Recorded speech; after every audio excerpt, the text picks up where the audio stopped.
RS brothers లో ఆషాఢం KG sale మళ్ళీ మొదలైంది. మరెన్నో క్రేజీ ఆఫర్స్ ఖైదు చేయండి ఆర్ఎస్ బ్రదర్స్.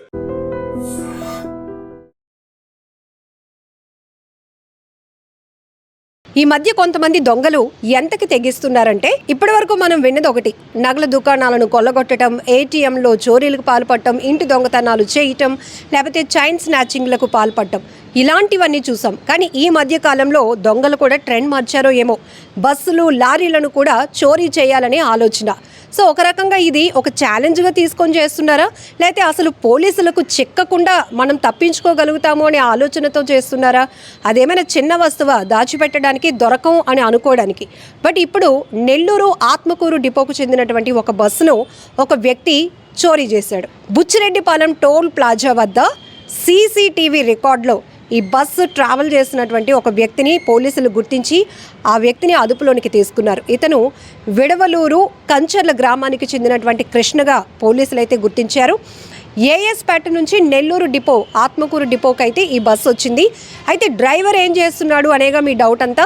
డ్రైవర్కి నిద్ర రావటం వల్ల బస్సుని అక్కడ పార్క్ చేసి అతను రెస్ట్ రూమ్కి వెళ్ళి నిద్రపోతున్నాడు. ఇది గమనించినటువంటి ఈ కృష్ణ అనే వ్యక్తి ఏకంగా ఈ బస్సుని చోరీ చేయాలి అనుకున్నాడు.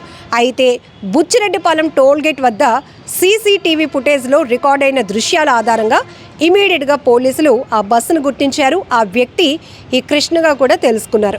సో మొత్తానికి ఆ వ్యక్తిని అయితే అదుపులోనికి తీసుకున్నారు. ఇక్కడ మనం ఒకటి గమనించాలి, సీసీటీవీ ఆధారంగానే ఎక్కువ శాతం నేరస్తులను పోలీసులు తక్షణం అంటే కొన్ని గంటల వ్యవధిలోనే పట్టుకోగలుగుతున్నారు.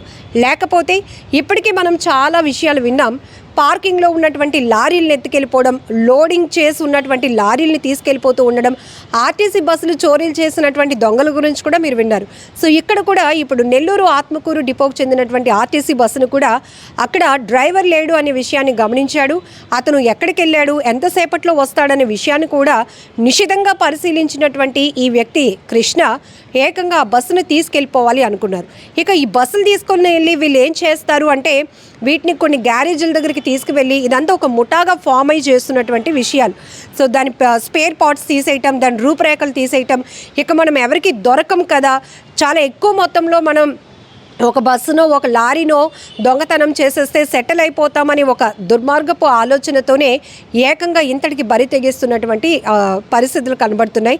కానీ చాలా వింతగా అనిపిస్తోంది కదా. ఎప్పటికైనా పోలీసులు కొన్ని రోజులు పట్టినప్పటికీ కూడా సీసీటీవీ ఉంటే గనక గంటల వ్యవధిలో చాలా త్వరగా కేసుల్ని ట్రేస్ అవుట్ చేసి ఈ దొంగల్ని పట్టుకోవటం, ప్రాపర్టీ రికవరీ చేయడానికి అవకాశం ఉంటుంది. ఒకవేళ ఈ సీసీటీవీలు కూడా లేవనుకోండి, అప్పుడు పరిస్థితి చాలామంది పోలీస్ ఫోర్స్ దానికోసం పనిచేయాల్సి ఉంటుంది. ఏ ప్రాంతానికి బస్సు వెళ్ళింది, ఎవరైనా చూసారా, ఇంత మనకి లేట్ అయ్యే అవకాశం కూడా ఉంటుంది. సో ఈ మధ్య ట్రెండ్ మార్చారు దొంగలు. కాబట్టే ప్రజలు కూడా ఆ స్థాయిలోనే అప్రమత్తంగా ఉండాలని పోలీసులు ఎప్పటికప్పుడు హెచ్చరిస్తున్నారు.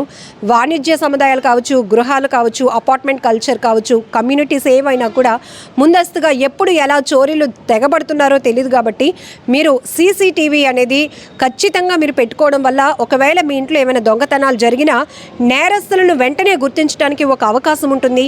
ఈ మధ్య కాలంలో చాలా హై టెక్నాలజీ కూడా వాడుతూ చోరీలకు పాల్పడుతున్నటువంటి దుండగుల్ని మనం చూస్తూ ఉన్నాం. కాబట్టి మరి ఈ బస్సు చోరీకి పాల్పడినటువంటి వ్యక్తి గురించి మీరేమనుకుంటున్నారో కామెంట్ బాక్స్లో మెన్షన్ చేయండి. నిజంగా ప్రస్తుతం ఉన్నటువంటి సమాజం దేనికి ప్రయారిటీ ఇస్తుంది? ఆర్థిక సంబంధాల చుట్టూ మాత్రమే తిరుగుతుంది. మళ్ళీ ఎన్నికలంగానే చాలా విరక్తి కలుగుతాను. మంచి అనిపిస్తుంది కదా, లేడీస్ కూడా ఛాలెంజింగ్ జాబ్స్ చేసినప్పుడు చాలా బాగుంటది. ఫుడ్ డెలివరీ ఇవ్వటానికి వెళ్ళినటువంటి డెలివరీ బాయ్ అనిల్ పై కళ్ళ ముందు